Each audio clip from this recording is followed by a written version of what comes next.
TV with news around the clock, online, on air, and on the go. Now, 24-hour News 8 at 5:30 continues.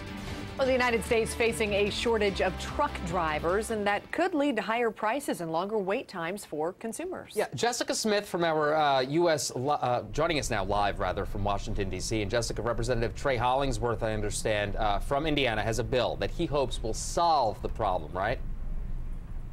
Right, Phil, and you may think a truck driver shortage just impacts the people in the industry, but this is actually a problem that reaches much of the economy and almost every consumer.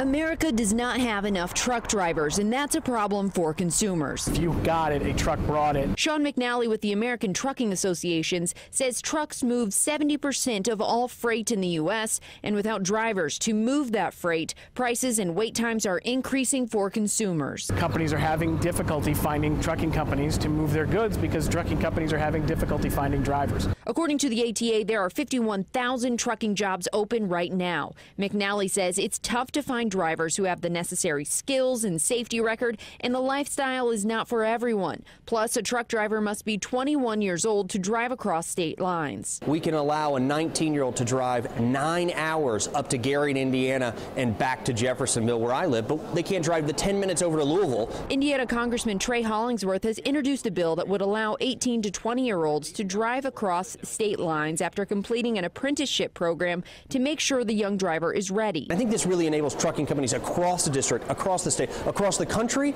to get back to being able to deliver their products in a timely fashion with the workforce that they need. We asked Hollingsworth if allowing 18-year-olds to drive across the country raises any safety concerns. It doesn't do anything to reduce the safety requirements. I'm just saying let's afford them the ability to cross state lines after they go through a rigorous safety program. The ATA says the industry needs to add 90,000 drivers every year for the next decade. Hollingsworth said he is still continuing to gather more support among lawmakers for this bill. Of course, we'll keep you updated on how it progresses through the House. We did reach out to the National Highway Traffic Safety Administration. They referred us to another agency to see if they had an opinion on this legislation, but no one got back to us. Live in Washington, I'm Jessica Smith, 24-hour News 8. Yeah, hey, Jess, before we let you go, a lot of talk surrounding self-driving cars and trucks. How could they play into this shortage?